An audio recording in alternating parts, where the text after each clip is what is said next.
Bab 27, Bumerang. Saat ini, tunangan di sebelahnya segera menutup mulut Yuan Hongbo dengan ekspresi sangat cemas, hampir membuatnya tidak dapat berbicara.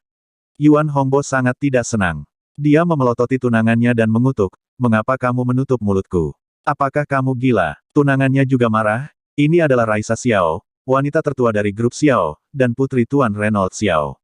Apa? Kepala Yuan Hongbo tiba-tiba bergemuruh, dan matanya tiba-tiba melebar seperti terkena sambaran petir.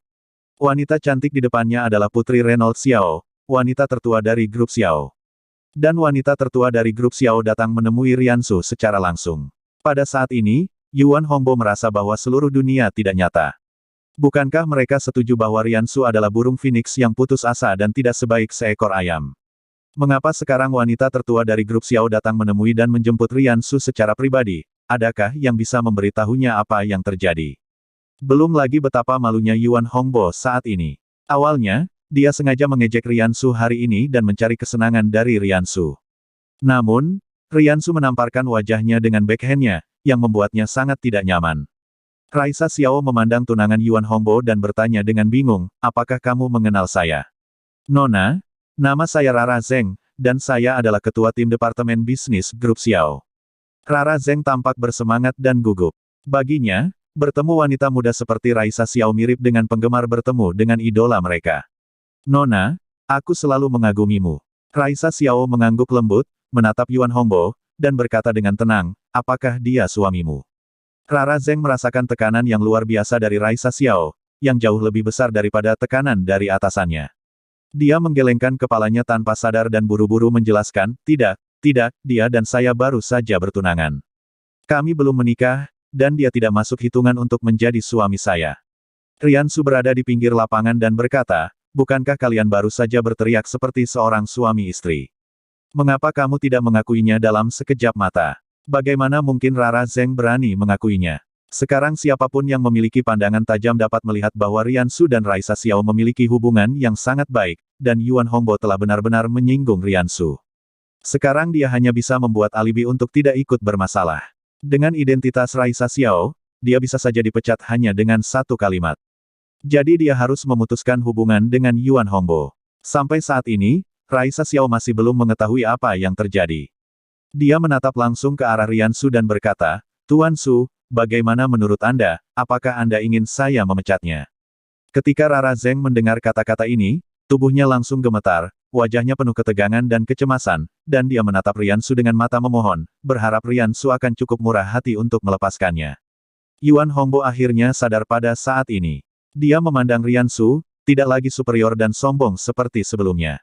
Ketika Riansu melihatnya seperti ini, dia langsung tersenyum. Pembalasan ini datang begitu cepat. Awalnya Riansu tidak ingin terlalu akrab dengan Yuan Hongbo, jadi dia tidak terlalu memperdulikannya, dia hanya ingin membeli jas lalu pergi. Namun ternyata Yuan Hongbo agresif dan terus mengejar Riansu. Riansu memiliki temperamen yang baik, namun bukan berarti ia tidak memiliki prinsip. Jika dia digigit anjing, dia tidak akan balas menggigitnya, tetapi dia akan memukuli anjing itu. Di bawah tatapan mata Yuan Hongbo yang memohon, Riansu mengangguk dan berkata dengan ringan, "Baiklah, silahkan dilakukan."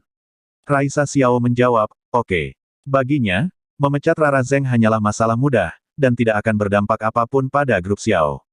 Dibandingkan dengan kebaikan Riansu dalam menyembuhkan Renaud Xiao, ini bukanlah permintaan yang berlebihan, jadi dia menyetujuinya dengan santai. Tetapi bagi Rara Zeng, itu adalah hal yang tiba-tiba. Dia masuk ke grup Xiao melalui koneksi dengan seseorang. Dia dipromosikan ke posisinya saat ini karena tidur dengan atasannya. Sebagai eksekutif senior grup Xiao, dia sangat populer di kalangan sosial. Jika dia kehilangan pekerjaan, reputasinya akan hilang. Yang paling penting adalah setelah keluar dari grup Xiao, dia tidak akan menemukan pekerjaan yang lebih bagus.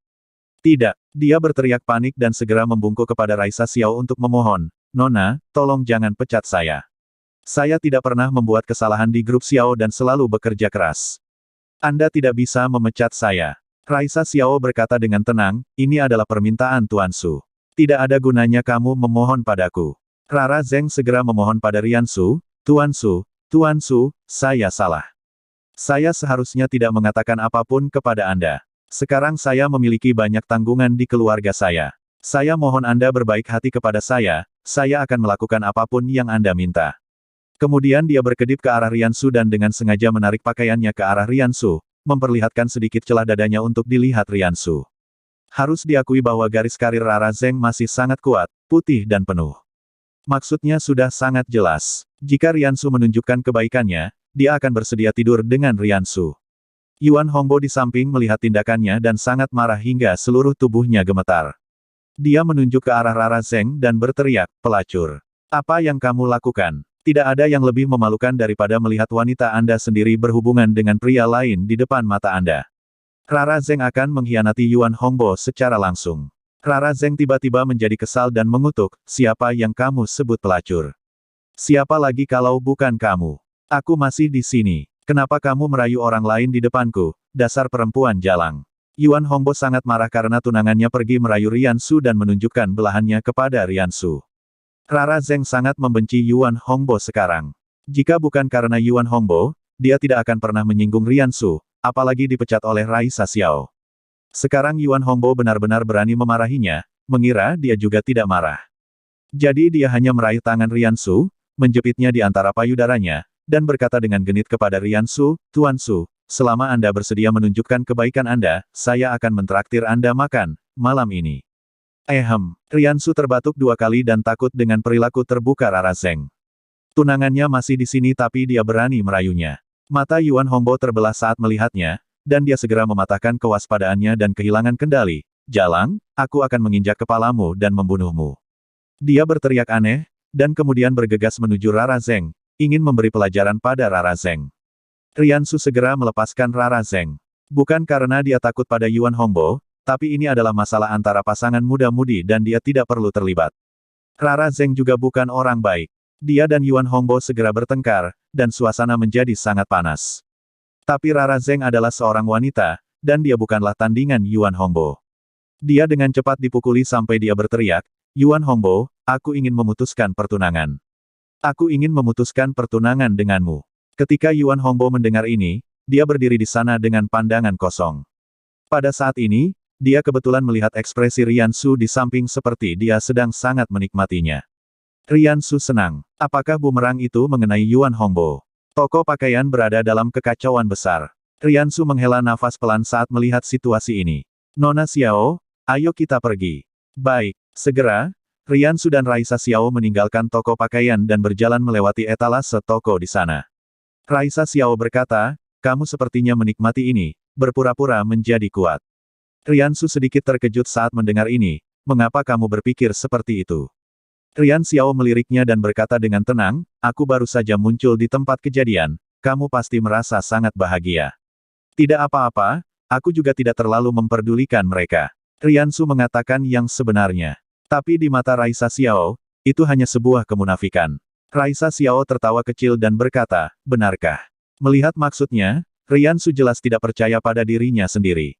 Namun, Riansu tidak mau menjelaskan apapun. Awalnya, dia dan Raisa Xiao tidak berasal dari dunia yang sama.